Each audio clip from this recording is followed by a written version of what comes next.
Howdy, everybody. Welcome back. I guess we start a losing streak now. You got to go uh, under 500 to get above 500. that's true. And we are above 500. So We're I ready will for it. say right off the bat, although this game was crazy disappointing, um, I will say I'm still semi level headed about this. We're above 500, 2 games Yeah, above 500.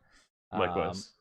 we just played the Bulls, who are the second seed in the East, and the East is stronger than the West this year. Um, and tonight it felt like it. I mean, they felt like a 2 seed, a 1 seed. Um, we held it together for a lot of the game. I'm not saying we looked good for most of the game, but we at least stayed close for a lot of the game. And then the fourth quarter, they decided it's winning time, and they won the game. The Bulls did. Um, Frustrating game.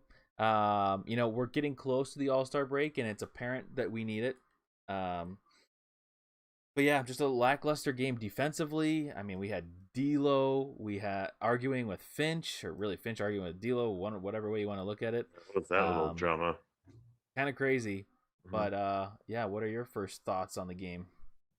Yeah, late game execution, not quite yet.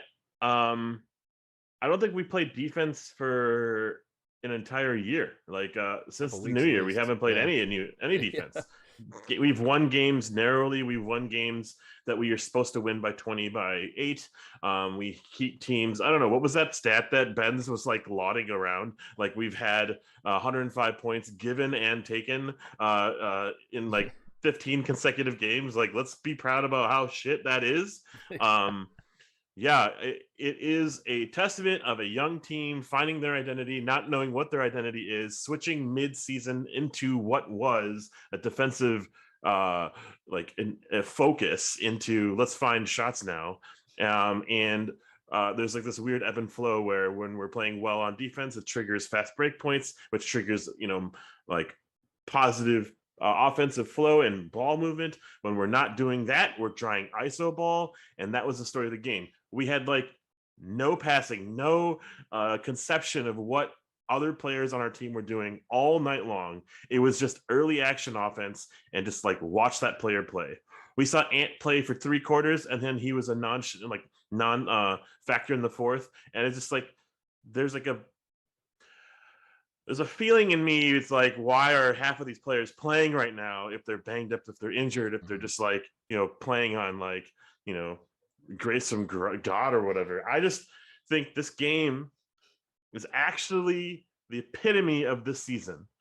We are not as good as we think we are. We are a 500 team. Mm. We are playing against better competition. We play decent for a while, and then the better team wins. The better team prevails. The better team closes out. The better team locks down who's going to score on you.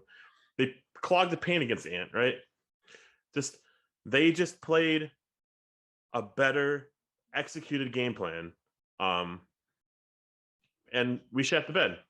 Yeah, I think we did see it somewhat, but I think we should have seen it more, and a lot of Timberwolves fans should have seen it more. The 4 game streak against Detroit Kings. Sure, we went 3-1, which is what we needed to do. I mean, you still winning in the NBA against any team, going 3-1 is good.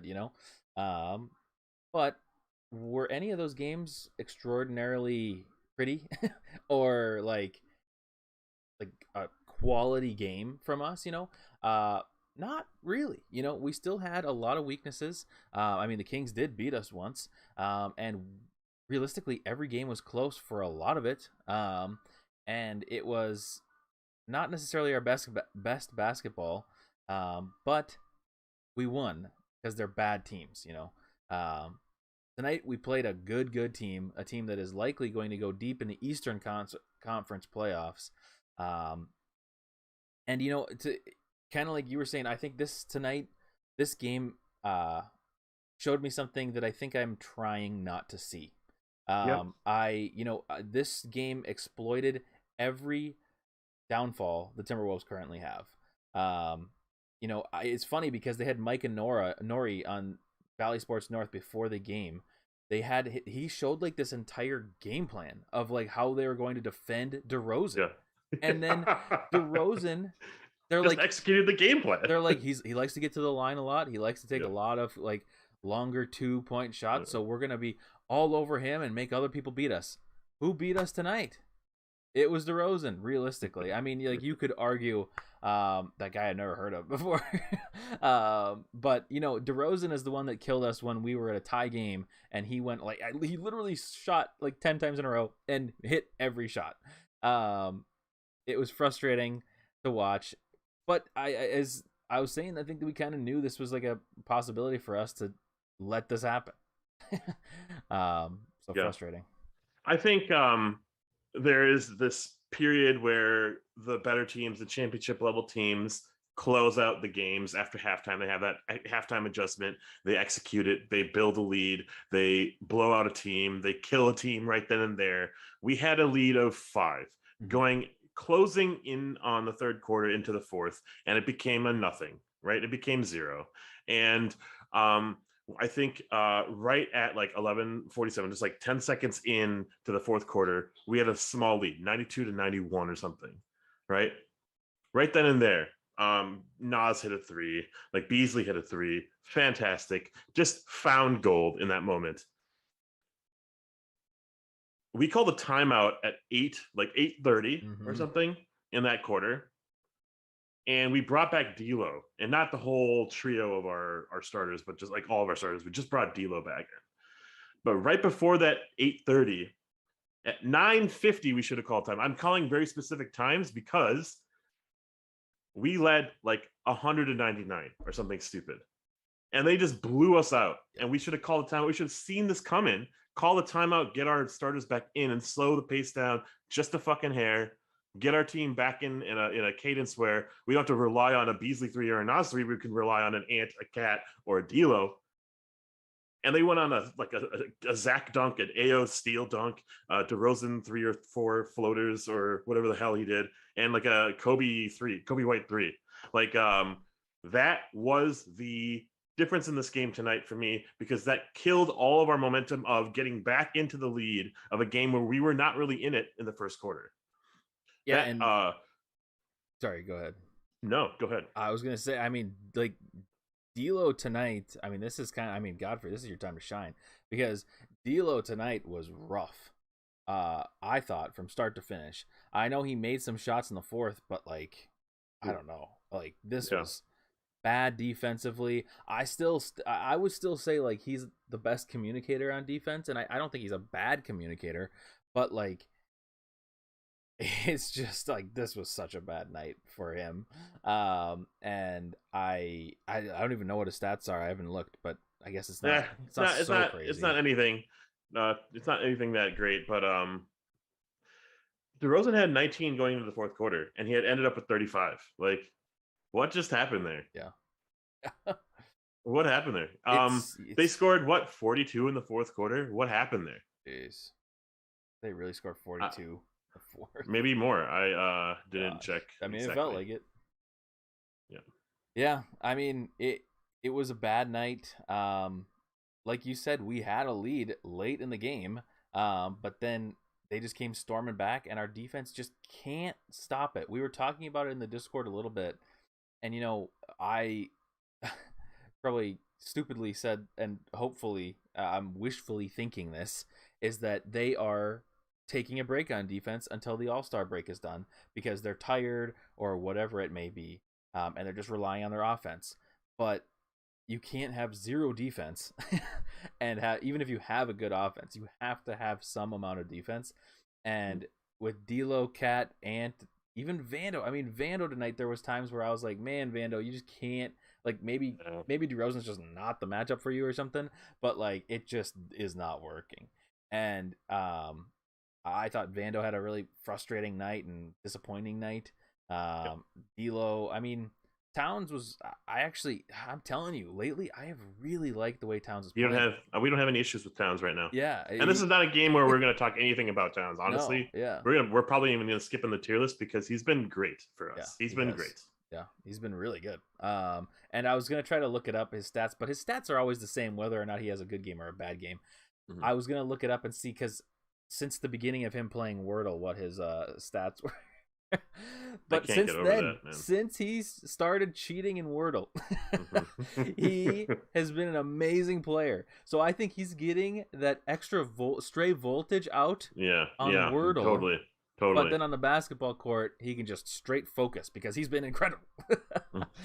um, Yeah, with the exception of getting to the line, which is maybe a tale of two sides of the coin. yeah, Like yeah. it's him as well as who's potentially calling those fouls Mhm. or contacts. I think that also has to play in every game that we play, but we can't. I think I'm sick of talking about the refs. Tonight wasn't like a huge exception. Like Mhm. they were some faulty calls that Yeah. like made no sense, but they weren't as egregious as games past. But I feel like we just don't have that respect. We don't have Mhm. the ability to draw fouls the way that we should. We should demand. We should, like every other team, there is someone who gets to the line at least like 8 times a game. We don't have that, Mhm. and apparently we draw a lot of fouls. But we don't get to the line that much. We're like 30th team in the league to get to the line. It's like crazy.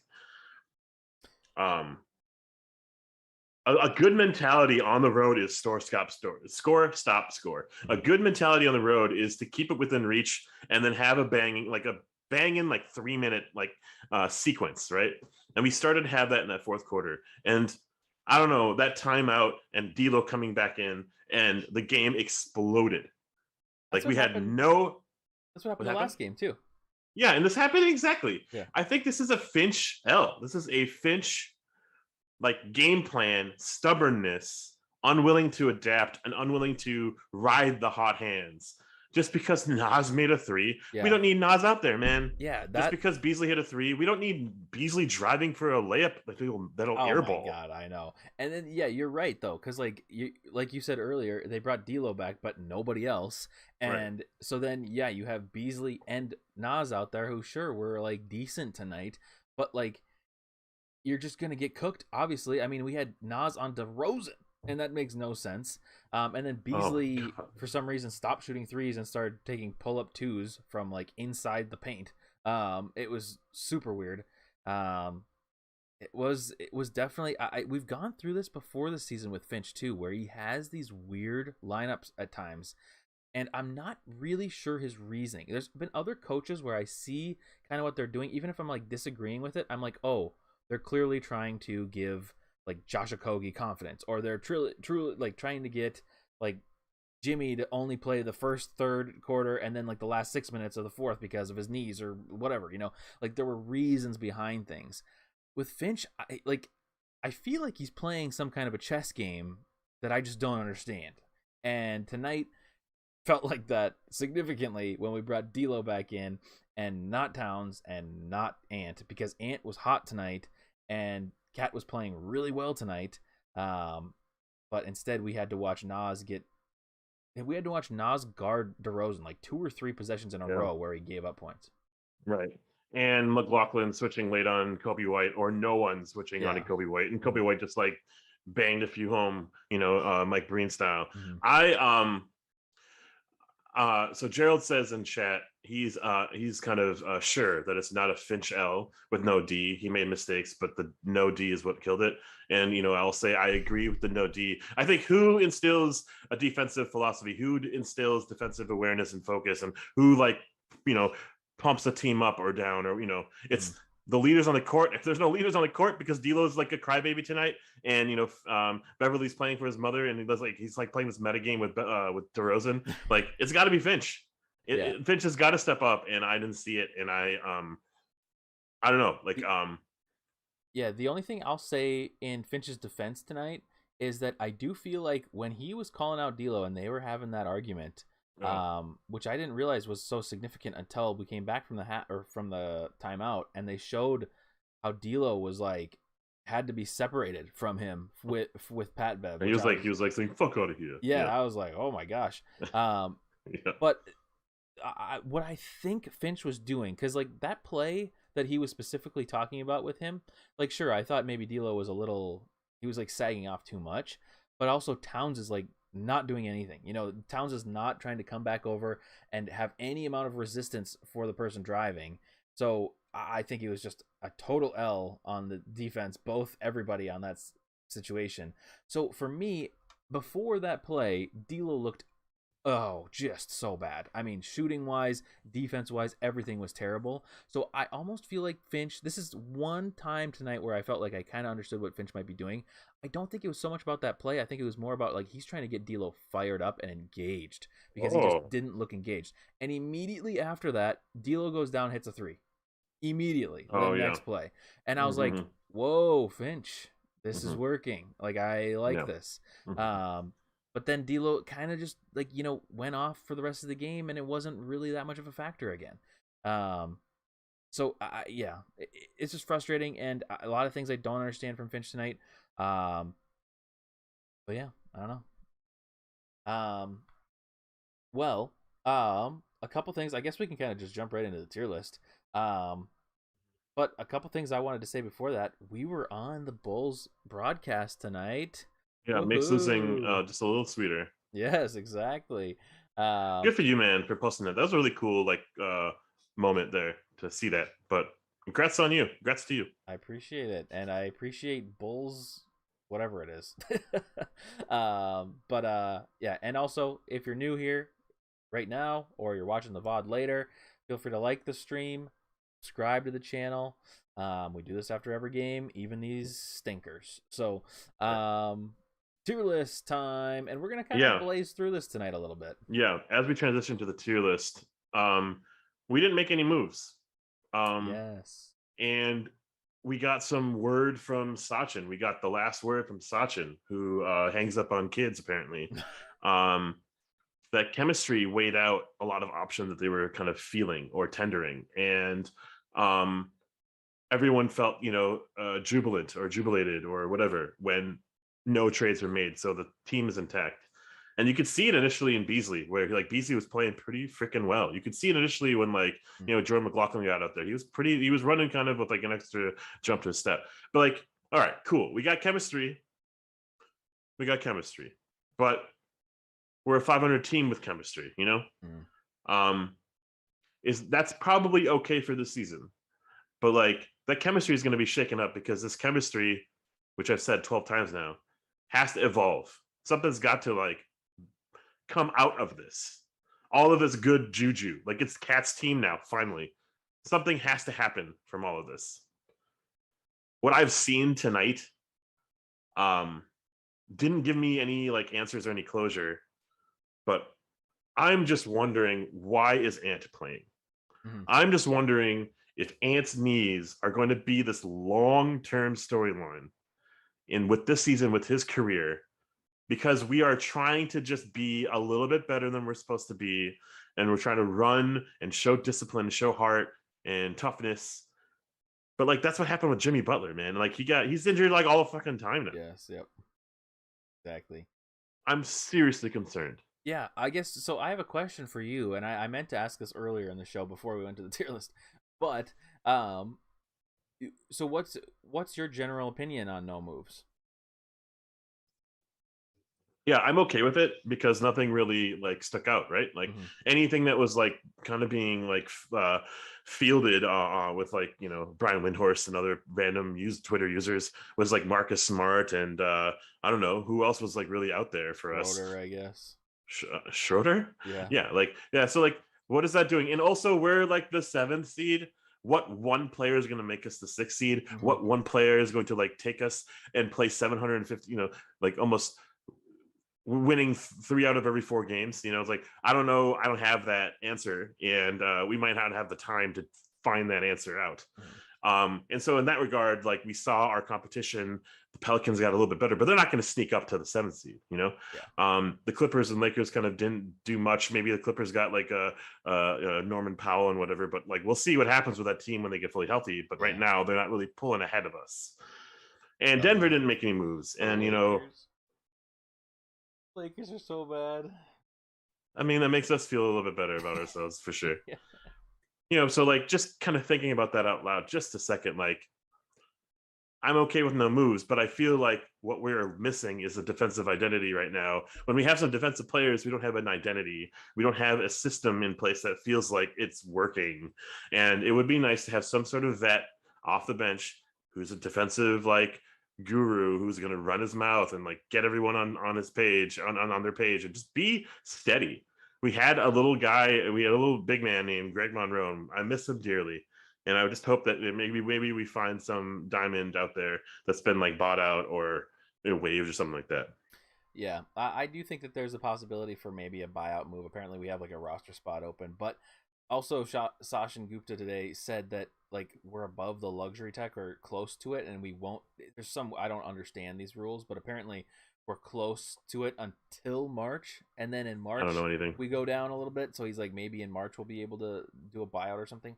Super confusing. But yeah, no, I agree with you. I mean, like I think you said it kind of perfectly at a point where you're like, what one player is going to catapult us from the 7th to the 6th seed? I mean, you could maybe argue, oh, what if D'Lo gets injured or what if Cat gets injured? Then we have to deal with that. But like, if one of them get injured, any player that we're going to pick up at the trade deadline is not going to make up for their loss. So maybe it stops us from completely free falling, but like I don't know. It's not going to be that big of a move, I think. So I was kind of okay. I was pretty okay with it. I see a lot of people on Twitter that are very unhappy with it. It's the They inaction, like they want to Yeah. see something because they see it in 2K, they see it in like Yep. all the trade machines, and like you see Charlotte getting better, you're seeing Pelicans getting better, you're seeing like Kings making this like heroic attempt at improving their team, right? Yeah. Mm-hmm. Yeah, it's just a weird, and like I get it. I love seeing moves too, but at the same time and everybody's like, "Oh, chemistry, whatever." But like I think you probably also touched on this a little bit. I think you did, but I think it is valuable to have like we just need to have a season. Having a 500 season is not a bad thing for a franchise that has a 500 season in the last 20 years. One 500 Well, season. So, right. for us to have a 500 season, this is our first actual building constructive season as a franchise that isn't going to blow up.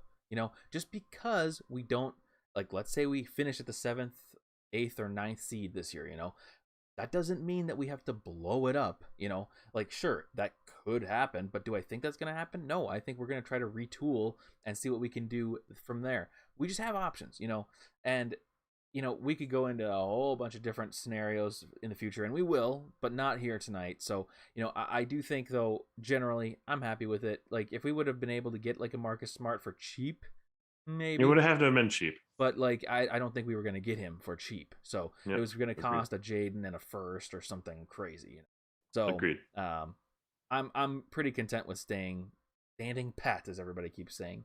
um, but anyways, let's jump in to the tier list. Yeah. Let's just do 8 guys. Let's do the bench kind of Honestly, almost as a unit. we might even be able to do 7. But is there one that in particular that you had in mind? Let's just do 7. Okay. So McDaniels, Beasley, I'm going to put them in the same kind of grouping, in my opinion. I don't even want to do a 3-2-1.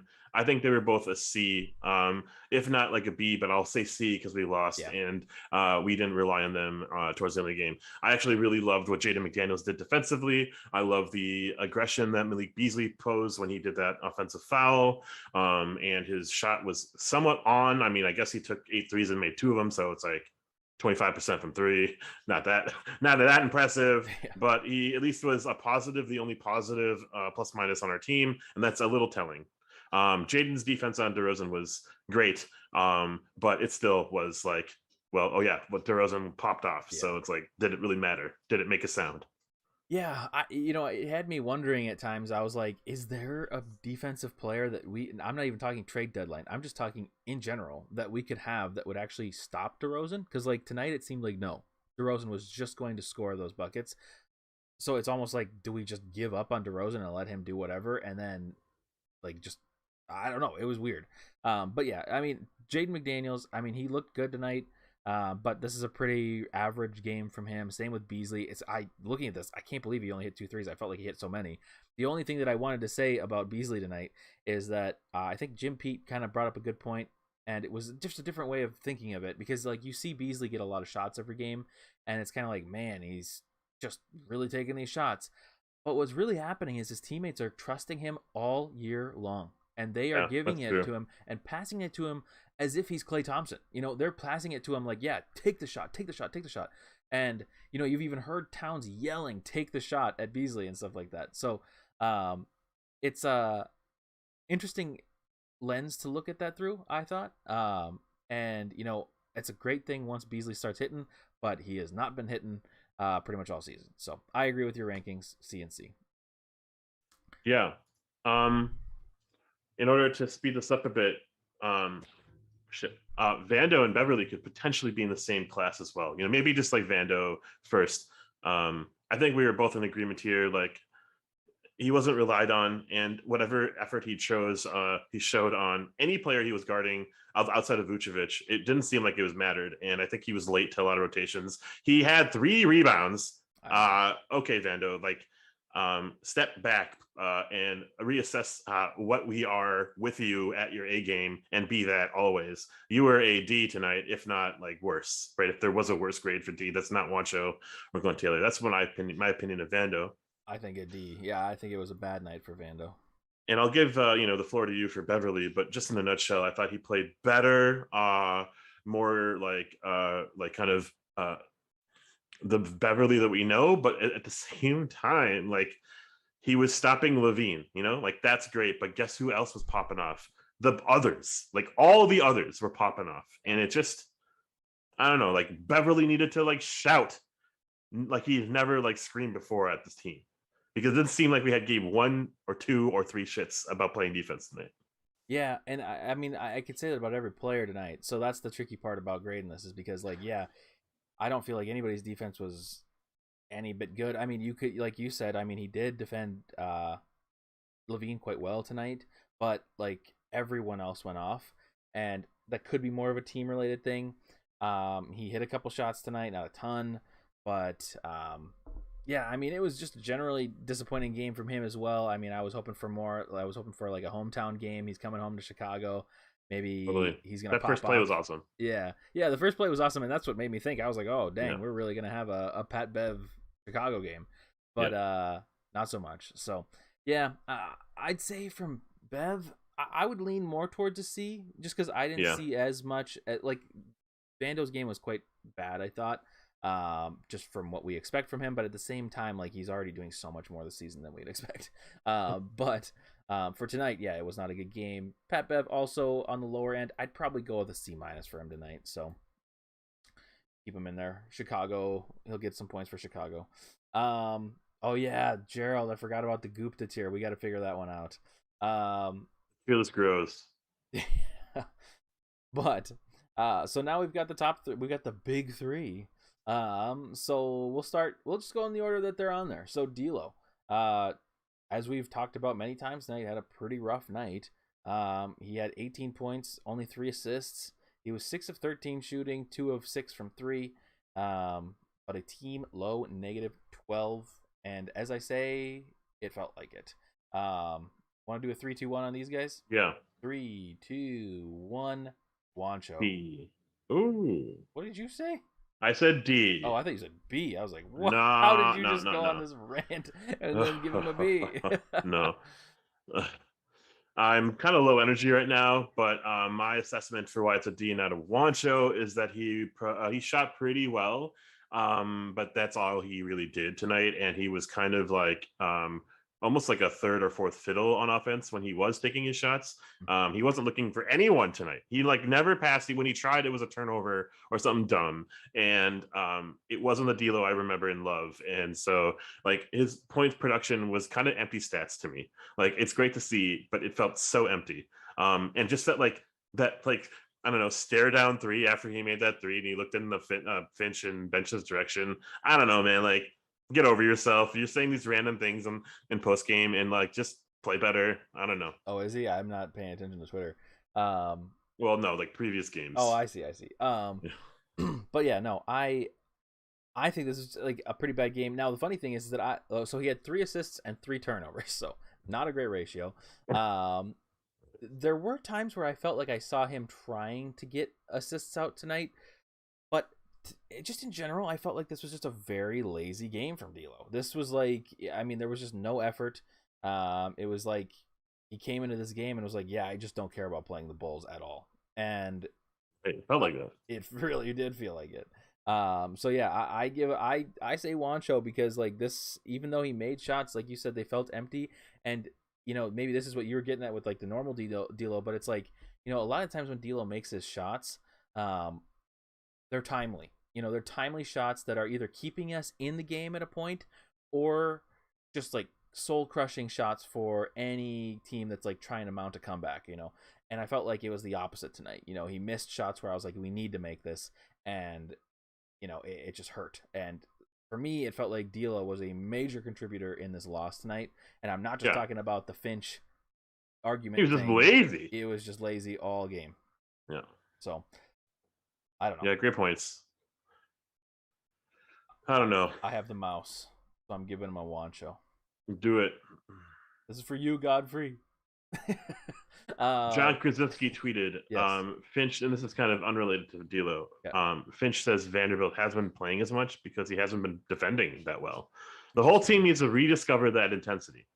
So that's awesome that you say that, Finch. And I just find like those words to be very empty, because you say these things and then like how do we discover it? Yeah, it's got to be from you. It's got to be from within, and it's not like mouthing off to the media is going to change it. Yeah. On another post-game interview question, Karl Anthony Towns, when discussing the defense, I'm tired. I'm physically and mentally tired. Okay.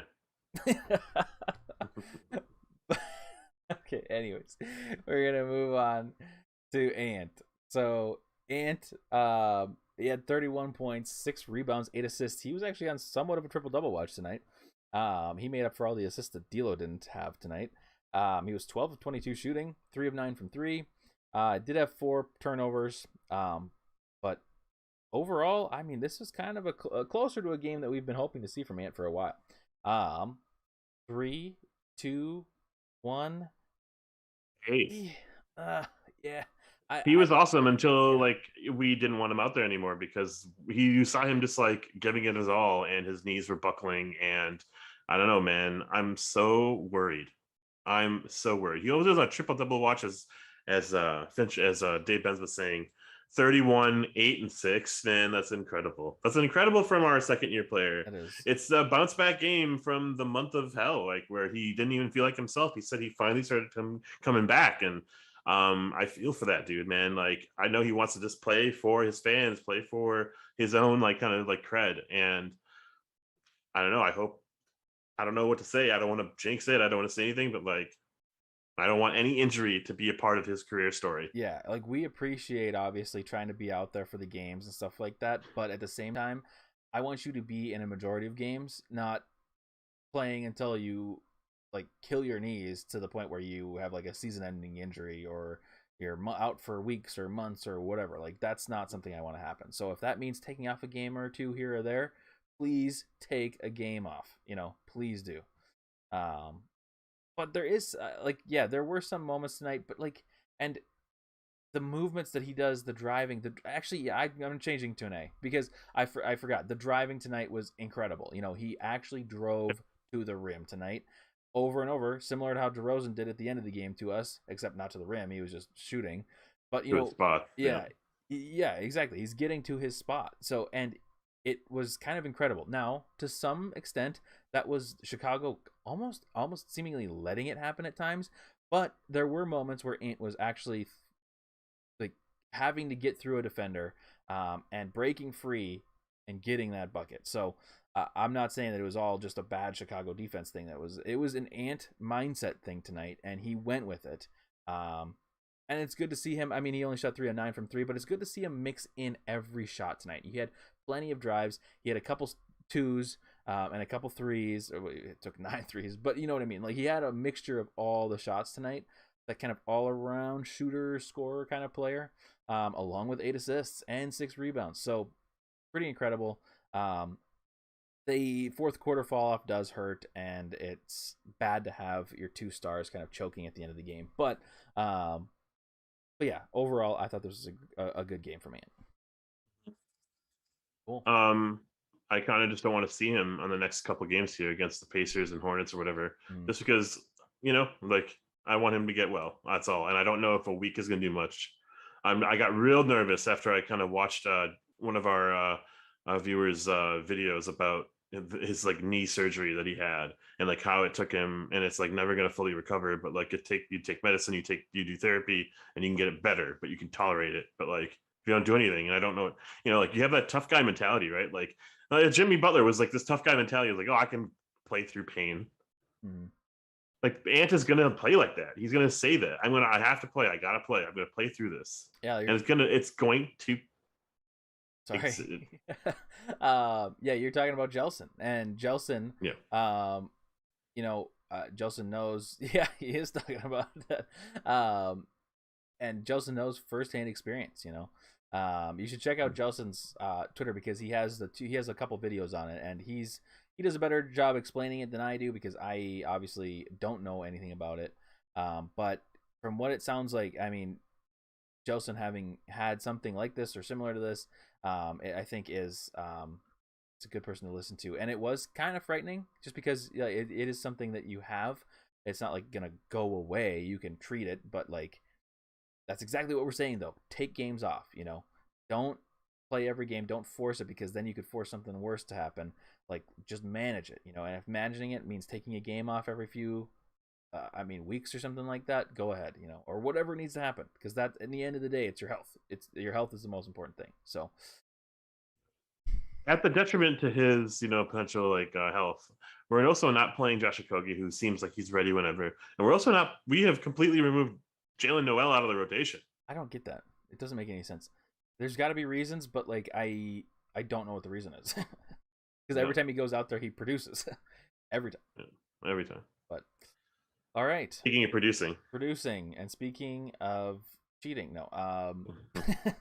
Karl Anthony Towns, known Wordle cheater, 27 points, 8 rebounds, 8 assists, almost a LeBron. 2 steals, 1 block, 12 of 19 shooting, 3 personal fouls, and a technical foul tonight. Nearly got himself kicked out of the game as well. But pretty good game. Are you ready? Yeah. 3, 2, 1. We're back. I don't know. I don't even care. Like, go ahead. Well, the only reason I say this is just because I feel like Towns has been playing really good of late. It's kind of the same thing as Ant. That's why I guess I'm giving him an A, just because I thought he had a really good game. But in the fourth quarter, again, it just wasn't there. And we need fourth quarter production if we're going to be a successful team in the playoffs, especially. And it just wasn't there, And I think he did at times dominate Vucevic, but there were a lot of times where he kind of settled. And 27, 8, and 8 is a great stat line.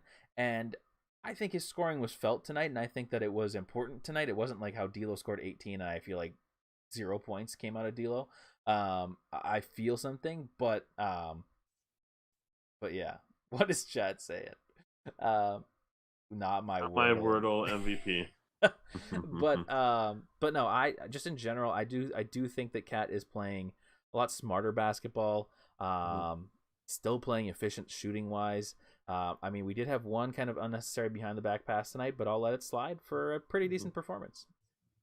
Yeah, let's just let it slide. I have a whole lot of nothing to say. I think he was there all game long, and I wish that he played the entire 48 minutes because that was one of those things where I don't see this game in our grasp without him. I thought he was probably the best player, if not, one of them.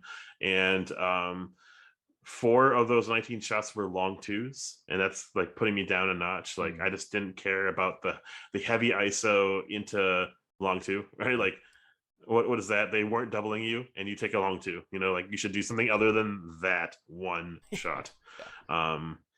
Yeah, and the technical honestly was kind of deserved, and also like it was a bad call on the refs, and he wanted to make sure of that. And my other final assessment for why he's not an A and he's a B, in my opinion, is that he kind of clapped back at some refs, and they didn't come back in transition. And Vucevic ate. True. Vucevic ate. I did forget about that. And yeah, that was one thing I did mean to say. Even though he occasionally dominated him, Vucevic the entire night was just like able to do whatever he wanted to at any moment. So, and then obviously, as we mentioned, his post-game comments, I'm tired. I'm physically and mentally tired on specifically what he's talking about defense. So that's concerning. And I think it goes back to kind of what we were talking about the Discord earlier, what we were talking about like during this show. I think these guys are tired going into the All-Star break and trying to coast on defense until they get there so that they can break. But I don't know. I haven't been in an NBA season, obviously, so it's not like I have any insight to anywhere near the level of physical stress they go through. But like, there's a part of me that wonders, like, sure, if you get that amount of time off, like that's probably good for your body, but like, how much does it benefit you, to have time off? Like, I think it's good to not have like back-to-back games. I think a back-to-back game could be very difficult, but like, what's the difference between getting like 2 days off in between a game versus 10? I don't know if that's really going to be that much of a help. Maybe mentally, but like physically, I don't know. And I just hope that if this means that we're not going to see defense for the last 3 games of this before the All-Star break, that we come back out after the All-Star break with plenty of defense. But I'm nervous right now because we have not played the same defense that we had a very long time. Jelson is correct. Ashwin is tired. So that's why we're going to go another hour and talk about possible trades for next year. Who you like in the draft? Yeah, let's watch some draft highlights. Which, speaking of which, I saw something saying that we have 4 draft picks going up into this next year. 3 of them are second rounds, but we have 4 picks. So keep in mind, I know a lot of people are upset about us not doing a move. I think it's almost a 0 chance that after this offseason, unless we win the NBA Finals, which is not going to happen, I think you'll see some movement. And maybe it's not major movement, but we are going to retool in places because I doubt this team wants to have 4 rookies on the roster next year. That would be insane. So, but anyways, we held on to those second rounders so we didn't upset chemistry. We'll see. I mean, yeah, I guess we could have moved now, but yes. Anyways, I think that's pretty much all we got tonight. We're back on. Well, actually, I am not back because I forgot the Sunday game is at fucking like 9 a.m. or something, right? It is 2 p.m. So I will not be available for a game or a show unless it's much later.